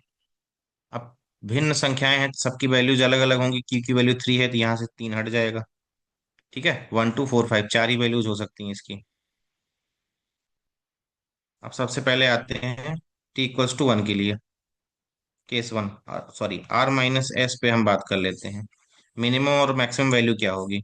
R-s, पहली बात तो ये डिजिट्स हैं और नॉन जीरो हैं। ठीक है। नॉन जीरो डिजिट्स हैं, मतलब कि जीरो नहीं हो सकती, वो संख्याएं हैं जो जीरो नहीं हो सकती। तो अगर जीरो नहीं है ये, R और S की दोनों की वैल्यू जीरो नहीं होगी, तो इसकी मैक्सिमम वैल्यू क्या आएगी, सबसे बड़ी से बड़ी वैल्यू। ठीक है, वो निकालते हैं हम।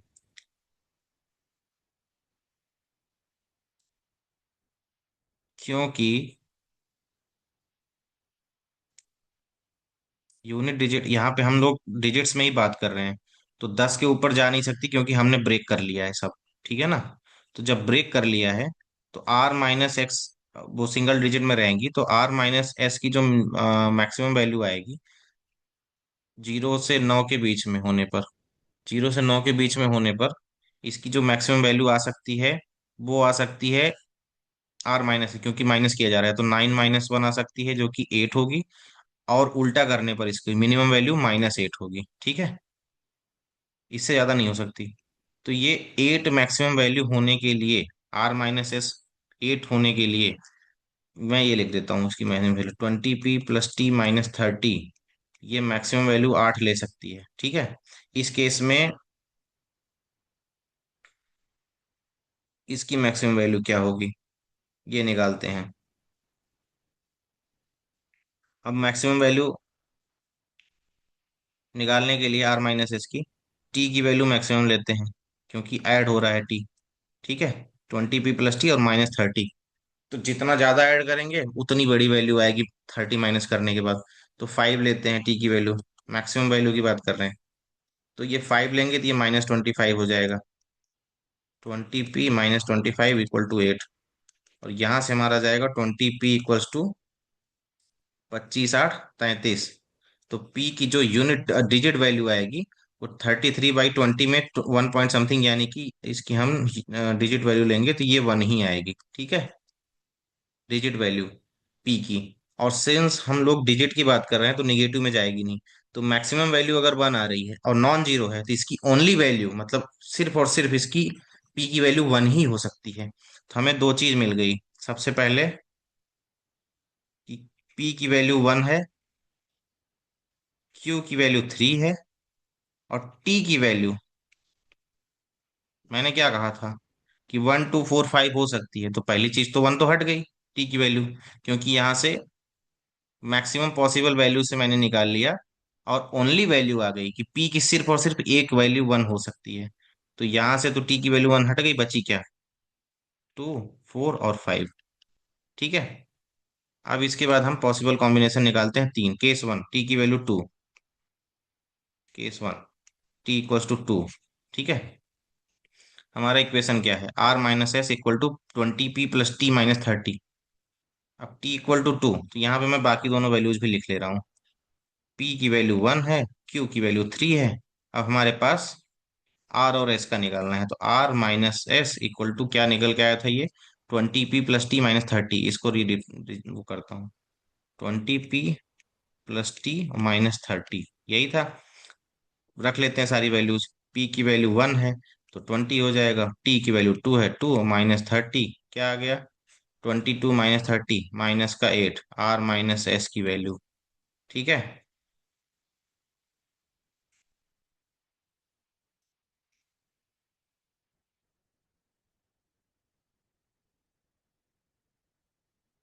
Are minus eight.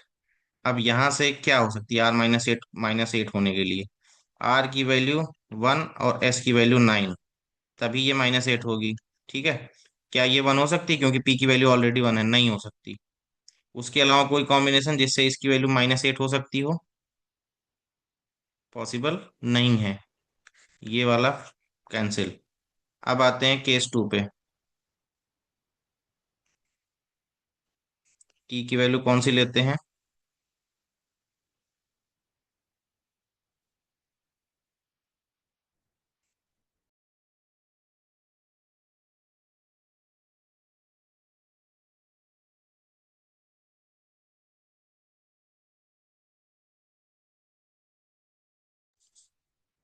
टी की वैल्यू दूसरी कौन सी लेंगे, फोर। फोर लेते हैं, तो R minus S is equals to 20p। P की वैल्यू फिर से वन है और क्यू की वैल्यू थ्री है, ये भी लिख लेते हैं। तो 20, या सीधे यहाँ पे टी माइनस टेन लिख लेते हैं। ठीक है, क्योंकि वही आएगा, 20 minus 30 T minus ten. T minus ten, T की वैल्यू फोर है, तो four minus ten equals to minus six. क्या आएगी पॉसिबल वैल्यू आर और एस की, माइनस सिक्स होने के लिए पॉसिबल है ये, टू और एट आ सकती है।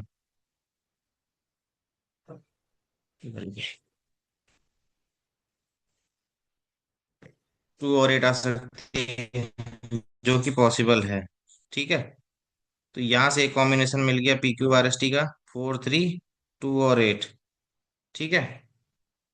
तो एक वैल्यू यहाँ से मिल गई थोड़ी सी। ये थोड़ा क्वेश्चन लेंदी है ये आंसर इसका। अब केस थ्री पे जाते हैं। टी की वैल्यू कितनी है, पाँच, और पी की वैल्यू वन, क्यू की वैल्यू थ्री। निकालते हैं इस पे।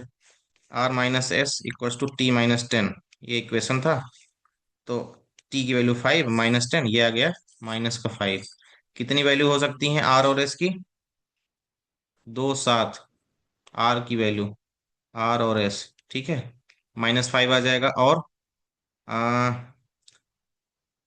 चार और नौ भी हो सकती हैं माइनस फाइव के लिए। ठीक है, नौ से ज्यादा होगी नहीं, तो यहां से दो आ गई। ठीक है। इसके अलावा तीनों केस हो गए हमारे कवर, टू फोर फाइव। सही है।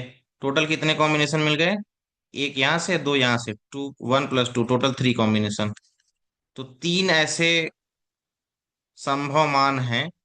कहाँ गया क्वेश्चन, आर एस के संभव मानों की संख्या कितनी है, तीन। तीन ऐसे संभव मान हैं जिनके लिए ये सारी कंडीशन सेटिस्फाइड हो रही है। ठीक है। एक बार ये आप लोग देख लीजिए, ये हो गया। इसको मैं लास्ट में शेयर कर दूंगा। और दो तीन क्वेश्चन बचे हैं, छोटे छोटे हैं, वो कर लेते हैं जल्दी जल्दी। तो यहाँ पे इसका आंसर 3 है। ठीक है। एक ये क्वेश्चन है। इसमें कहा है कि एन का महत्तम मान क्या होगा, कि ये जो दिया गया है वो 35 पावर n से विभाज्य हो। तो सबसे पहले इसको डिवाइड करते हैं सब में। इसको लिख सकते हैं, इसको हम लिख सकते हैं 7, और 343 यानी कि 7 की पावर 3। 49 × 7 होता है 343। ठीक है। और 385, ये 5 से विभाज्य है सबसे पहले तो 77 × 5 करने पे ये आएगा। ठीक है, आप लोग करना। 5 7 35, और 5 7 35, 3 38। ठीक है। और ये फिर 1000 है, 1000 को 125 × 8 लिख सकते हैं। 2408 जो है, इधर लिख लेता हूँ, 2408 सात 2401, ये भी इसमें 7 का गुणा करेंगे 343 में, 2401 मिलेगा। ठीक है। तो यानी कि 7 की पावर 4 है। और ये इसको 7 × ये लिख सकते हैं। ठीक है। तो 7 के कितने पावर्स हो गए? एक यहाँ पे, 3 1 4। और इसको भी लिख सकते हैं 7 × 11। तो एक यहाँ से मिला 5, और यहाँ पे 4, 5 4 9, और एक ये 10, तो टोटल 10 पावर हो गई। अब ये तो निकल गया, अब ये 5 की कितनी पावर है? एक ये 5 मिला है, और ये है 5 की पावर 3, 125। तो 3 यहाँ से मिला है, 3 1 4, 4 ही है। 5 की पावर 4। ठीक है। और इसके बाद ये 77 × 11, 11 बचा था, और ये 8, और ये 1 2 3 4 5। ठीक है, इसको 2 की पावर 3 लिख सकते हैं, बट जरूरत नहीं है। 35 में लाने के लिए देखो मैक्सिमम 4 है। 7 की पावर 4 और 5 की पावर 4 एक साथ रख लेते हैं, बचा कितना? 7 की पावर 6, और 11 × 8, और गुड़े ये बचा। ठीक है। इसको एक साथ लिख सकते हैं, 35 की पावर 4 गुड़े 7 की पावर 6 गुड़े 11 गुड़े 8 गुड़े 1 2 3 4 5। ठीक है। तो आप देख सकते हैं कि ये जो है 35 से विभाजित है, क्योंकि 35 इसमें आ रहा है। तो यहाँ पे एन की वैल्यू क्या है? इससे ज्यादा हो ही नहीं सकती, क्योंकि 5 इसमें है ही नहीं उसके बाद। तो 7 × 5 35 होता है। तो सिंपली क्या है, 35 की पावर एन की वैल्यू क्या आ गई? 4। ठीक है ना, ये आ गई। ये आसान क्वेश्चन है, सबसे आसान है ये। 1 की पावर n प्लस 2 की पावर n, ये पूछ रहे हैं कि 4 से भाग देने पर भिन्न शेषफलों की संख्या क्या होगी। सबसे पहले, एन नेचुरल नंबर है, इन्होंने कहा धन पूर्ण संख्या है, तो एन मतलब क्या होगा? 1 2 3 4 अप टू, है ना, इनफाइनाइट। तो अब एक की पावर, जैसे ये 1 की पावर n है, पहला वाला टर्म लेते हैं, तो एक की पावर कुछ भी लिखेंगे, 1 लिखेंगे, 2 लिखेंगे, 3, सबकी वैल्यू 1 आएगी। तो इसको सिंपली हम लोग ऐसे लिख सकते हैं, 1 + 2 की पावर n। इसको डिवाइड करके चेक करते हैं सिंपली। मतलब अब इसमें भी ये है कि 2 की पावर 1 2 3 4 5 जितनी भी होगी, उसमें एक जोड़ने पर कितनी शेषफल कितना मिलेगा 4 से भाग देने पे। तो सबसे पहला देखते हैं कि n = 1 पे। 1 + 2 की पावर n, ये क्या हो जाएगा? 1 + 2 = 3। अब इसको 4 से भाग देंगे, तो शेषफल 3 आएगा। ठीक है, ये शेषफल आएगा। इसके बाद क्या आएगा? 1 + 2 की पावर 2, ये 4 1 5, 1 + 4 5, शेषफल 5/4, शेषफल क्या आएगा? शेषफल 1 आएगा। इसके बाद 2 की जितनी भी पावर करेंगे, 2 की पावर 3 पे 8 16 32, और उसके बाद 64 128, ये सारे के सारे 4 से विभाज्य हैं। जितनी भी पावर करेंगे 2 की, सारे 4 से विभाज्य होंगे। जो बचेगा वो सिर्फ ये 1+ वाला जो टर्म है, अकेला ये वाला। तो सब में शेषफल 1 आएगा। तो भिन्न शेषफल 3 और 1, यानी कि 2 टोटल ऐसे हैं। ठीक है ना, यही 2 शेषफल भिन्न मिलेंगे, तो इसका आंसर 2 है। ठीक है। ये भी आसान क्वेश्चन है, इसको देख लेते हैं। ये देखिए, इसमें लिखा है 1 2 3 4 5 6 7 8 9 के बाद 10 11 12 ऐसे लिख रहा है। पूछ रहा है 489 वह अंक क्या होगा, 489वां अंक क्या होगा। ठीक है। तो ऐसे अगर हम लिखते जाएंगे, तो आप लोग ध्यान से देखिए, 1 से 9 तक ये 9 डिजिट ऑक्युपाई हो गई। 9 अंक तो 1 से 9 तक है। ठीक है, 1 से 9 तक सिंगल डिजिट। फिर 10 से लेके 99 तक डबल डिजिट होंगे। तो सबसे पहले तो 9 अंक ये हो गए हैं। 489 तक हम लोग अगर ऐसे पहुंचे, और 10 से 99 तक कितने डबल डिजिट अंक कितने ऑक्युपाई होंगे, कितने ये हो जाएंगे? तो 99 - 10 + 1 यही होता है ना, क्योंकि 10 भी इंक्लूड कर रहे हैं। तो ये हो जाएगा 90। 90 जोड़ देते हैं। ठीक है। तो 90 और 9 ये इतने अंक हो गए। और कितने डिजिट ऑक्युपाई हुए? सॉरी, ये 90 नहीं होगा।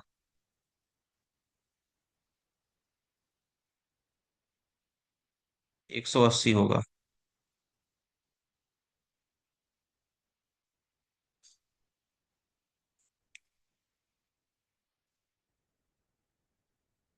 90 क्योंकि ये दो डिजिट के हैं, 100 से लेके ये। तो ये एक एक अंक दो दो डिजिट ऑक्युपाई, मतलब एक एक नंबर जो है वो दो दो अंक ऑक्युपाई कर रहे हैं। तो 180 यहाँ से हो जाएगा। टोटल ये कितने हो गए? दो, दो डिजिट तक 189, इसमें से माइनस कर देते हैं। बचा कितना? 300। ये 399 के बाद से जाएंगे, मतलब 100 से लेके, अब 489 कितना जाएगा? 100 में तीन अंक, एक जो है, तीन अंक है इसमें। अब ध्यान से देखना कि 300 और डिजिट हमें देखने हैं। 300 डिजिट तीन तीन अंक के, तीन तीन अंक के ऐसे कितने नंबर होंगे जो 300 अंक पहुंचा देंगे टोटल? तो 100 अगर नंबर्स को मैं लाइन से लिख दूं, 100 नंबर्स को,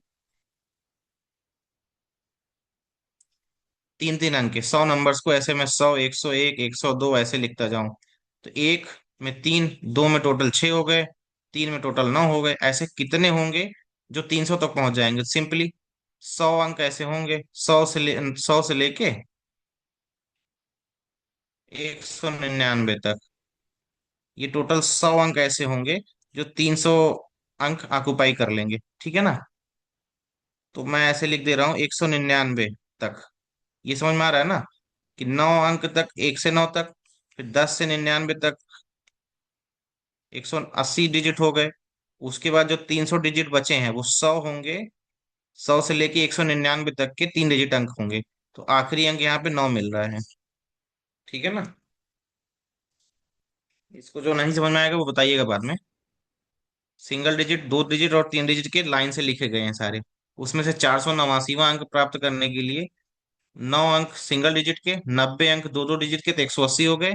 और बचे 300, तो तीन तीन डिजिट के डिवाइडेड बाई थ्री कर लेंगे सिंपली, तो 100 मिल जाएंगे। और 100 कौन से होंगे? 100 से लेकर 199 तक। 199 जो नंबर है वही 479वां अंक आएगा, तो 9 डिजिट। ठीक है, इसका लास्ट वाला। एक ये क्वेश्चन है, 5 अंकों की बड़ी संख्या है PQRST, सभी अंक भिन्न है, इस प्रकार है टी जीरो नहीं होगा। और 5 अंक की है तो पी भी जीरो नहीं होगा, सबसे पहली बात। पी जीरो हो गया तो बची संख्या 4 ही अंकों की बचेगी।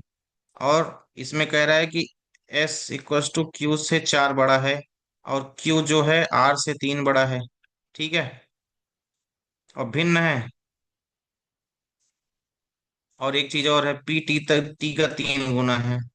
और एक चीज ये है कि पी टी का पी इक्वल्स टू 3T। अब सबसे पहले 3T में देखते हैं, 5 अंकों की ऐसी कितनी संख्याएं हैं। तो टी की वैल्यू क्या होगी? टी की 1, तो 1 to 3 से शुरू करते हैं। तो पी की वैल्यू क्या हो जाएगी? 3। टी इक्वल्स टू 2, तो पी की वैल्यू 6, ये इससे लेते हैं, ठीक है। टी इक्वल्स टू 3, तो पी की वैल्यू कितनी हो जाएगी? 9, ठीक है। इसके आगे पी की वैल्यू 12 चली जाएगी, जो सिंगल डिजिट में नहीं आएगी। तो पी जो है डिजिट है, 10 हो ही नहीं सकती उसकी वैल्यू। तो ये बाउंड हो गए हम लोग कि टी की 3 ही वैल्यू हो सकती है, और पी की 3 वैल्यू हो सकती है, इससे ज्यादा वैल्यू नहीं होगी, ठीक है ना? अब इन तीन वैल्यूज के लिए इनकी क्या वैल्यूज होंगी? Q S equal to Q+4 पहला लेते हैं, T equals to 1, T equals to 1, P equals to 3। तो क्यू की कौन कौन सी वैल्यूज हो सकती हैं? इस पे आते हैं सबसे पहले। अब सिंपली देखते हैं ये equation, S equal to Q+4। Q+4 की मैक्सिमम वैल्यू 10 नहीं हो पाएगी, 9 जा सकती है, मैक्स पे आते हैं। ये एस मैक्स है, ठीक है, एस की जो मैक्सिमम वैल्यू है उस पे आते हैं। एस की मैक्सिमम वैल्यू 9 हो सकती है, तो क्यू की वैल्यू क्या हो जाएगी? Maximum value 5। क्यू की मैक्सिमम वैल्यू 5 है, ध्यान देना आप। एस की मैक्सिमम वैल्यू होने के लिए क्यू की वैल्यू जो मिल रही है हमें 5 मिल रही है। ठीक है। अब इस पे आते हैं दूसरे इक्वेशन में, क्योंकि अब क्यू मैक्स 5 है, तो आर मैक्स कितना होगा, क्योंकि ऐड किया गया है तो मैक्सिमम वैल्यू ऐड की गई होगी, सबसे महत्तम जो सबसे बड़ी वैल्यू है, तभी क्यू की सबसे बड़ी वैल्यू मिली है। तो आर मैक्स कितना हो जाएगा, R max plus 3 equals to ये 5 मिला है, तो आर मैक्स कितना हो जाएगा, 2। समझिए पहले, आर की जो सबसे बड़ी वैल्यू है वो 2 ही है।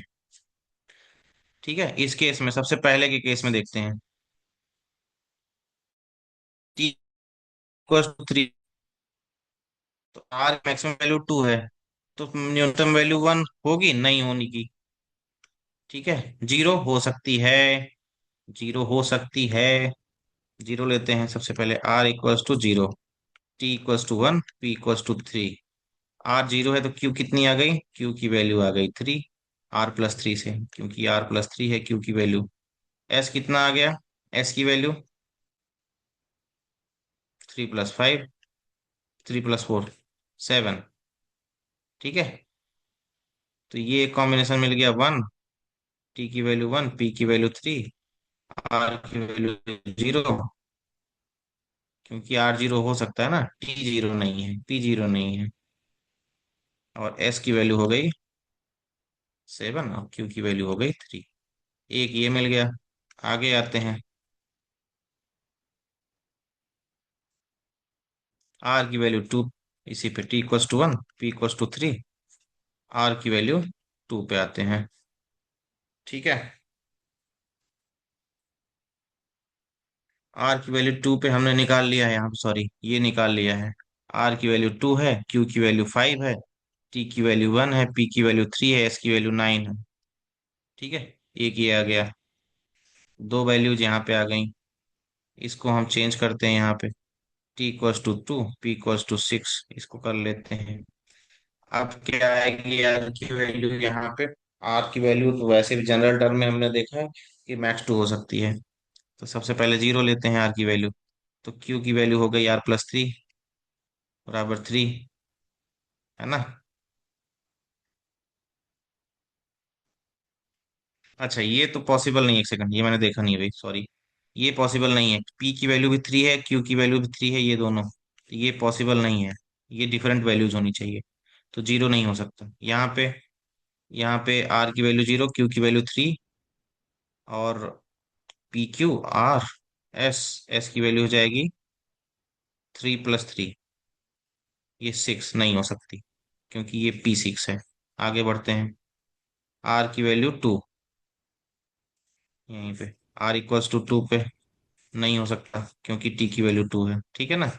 अब तीसरी जो पॉसिबल है, टी की वैल्यू 3, पी की वैल्यू क्या हो जाएगी 9, 3T है, तो आर की वैल्यू 0 या 2 हो सकती है, 0 1 2 ना, तो जीरो लेते हैं सबसे पहले, आर की वैल्यू, तो क्या हो जाएगी, क्यू की वैल्यू 3, नहीं हो सकती, पॉसिबल ही नहीं है, टी की वैल्यू 3 है। आगे आते हैं आर की वैल्यू 1 पे, आर की वैल्यू 1 तो यहाँ ले ही सकते हैं, यहाँ भी ले सकते हैं आर की वैल्यू 1, जीरो के बाद आर इक्वल्स टू 1,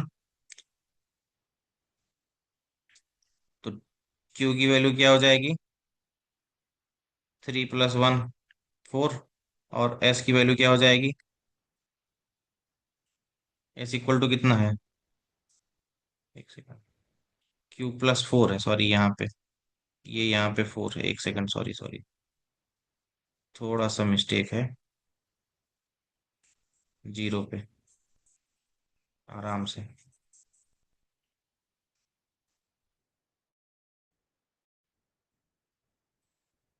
थोड़ा जल्दी है क्वेश्चन इसलिए। आर की वैल्यू 0, क्यू की वैल्यू कितनी होगी, R+3 यानी कि 3, और एस की वैल्यू होगी Q+4 यानी कि 3+4 7, तो 0 3 7 2 6 ये ले सकते हैं हम लोग, एक वैल्यू यहाँ से निकलेगी। और जब आर की वैल्यू 1 रखेंगे, 2 तो रख नहीं सकते क्योंकि टी, टी जो है 2 के इक्वल है, तो 1 रखेंगे तो क्यू की वैल्यू 3+4 1, और एस की वैल्यू Q+4 यानी कि 8 आएगी। ठीक है।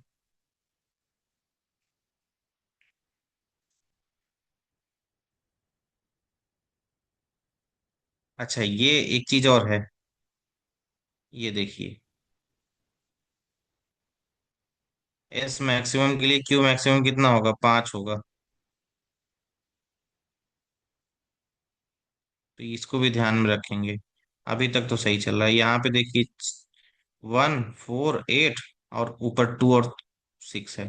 तो टी की वैल्यू 2 और पी की वैल्यू 6, ये भी एक वैल्यू आ गई। तो 1 2, यहाँ पे 3 एक वैल्यू आई है। अब आते हैं इस पे, टी इक्वल टू 3 पे आर की वैल्यू 0 नहीं ले सकते, आर की वैल्यू 1। देखते हैं इस पे, क्यू की वैल्यू हो जाएगी 1 + 3 इक्वल्स टू 4, और एस की वैल्यू हो जाएगी 4 + 4 8। तो ये रिपीट हो गई क्या? नहीं, अलग कॉम्बिनेशन है। T 3 9 1 4 8, एक यहाँ से मिल गया। आर इक्वल टू 2 रखते हैं, R equal to two two रखेंगे, क्यू की वैल्यू आ जाएगी 5, एस की वैल्यू आ जाएगी 9। ठीक है, तो ये भी एक वैल्यू आ गई। ठीक है,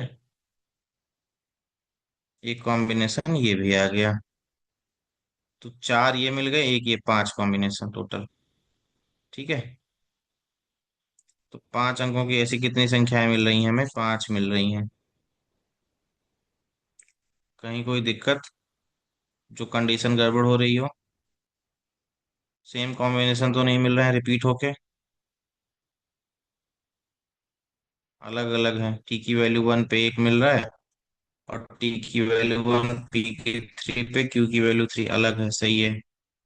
2 6 3 7 1 4 8 अलग है, सब अलग है। ठीक है, टोटल कितने? 5 कॉम्बिनेशन, 4 ये हो गए और एक ये कॉम्बिनेशन। ठीक है, टोटल ऐसे 5 कॉम्बिनेशन मिले हैं। ये क्वेश्चन आता है, ये आसान क्वेश्चन है, इसको कर लेते हैं। 9 को 6 से भाग देने पे इसको मॉडुलर फंक्शन बोलते हैं। 3 से इस फल मिलेगा। 81, 9 को स्क्वायर को 6 से अगर हम डिवाइड कर रहे हैं, इसमें भी 78 आता है सबसे पहले। 13 × 78, 3 से इस फल बचेगा, से इस फल। ठीक है, उसके बाद 9 की पावर 3 करेंगे, 243। सॉरी, 9 × 9 = 72, 729। इसको भी 6 से भाग देंगे तो यहाँ भी 12 × 72 और 6, 3 से इस फल बचेगा। कहने का मतलब ये है कि 9 की जितनी भी पावर है, सब में 6 से भाग देने पर 3 ही शेष बचेगा। तो सिंपल सी बात है, ये जितने टर्म हैं टोटल, 3 से लेके 100 तक, कितने हो गए? 100 -3 + 1, टोटल 98 टोटल टर्म्स हैं। जितने ये संख्याएं दी गई हैं सबको ऐड करके 98 हैं। इन सब में 3 ही शेष बचेगा। तो इसमें 3 का गुणा करके 6 से देखते हैं भाग देके कितना शेष मिलता है। तो क्या 3 से गुणा करके 6 से भाग देने पे कुछ बच रहा है? 98 को हम लिख सकते हैं 49 × 2 × 3, 3 पहले से है, और डिवाइड बाई 6, ये हो गया 6, ये 6 कैंसिल आउट।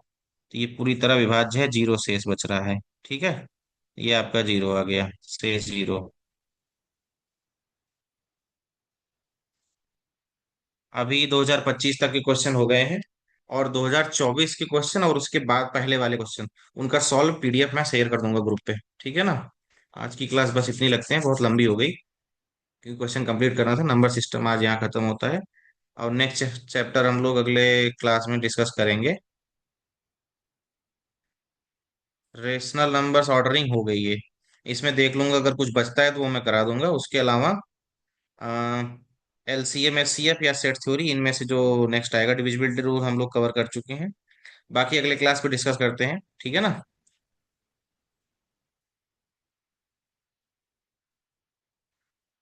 ठीक है, मिलते हैं फिर अगली क्लास में। Okay sir, thank you sir. Welcome.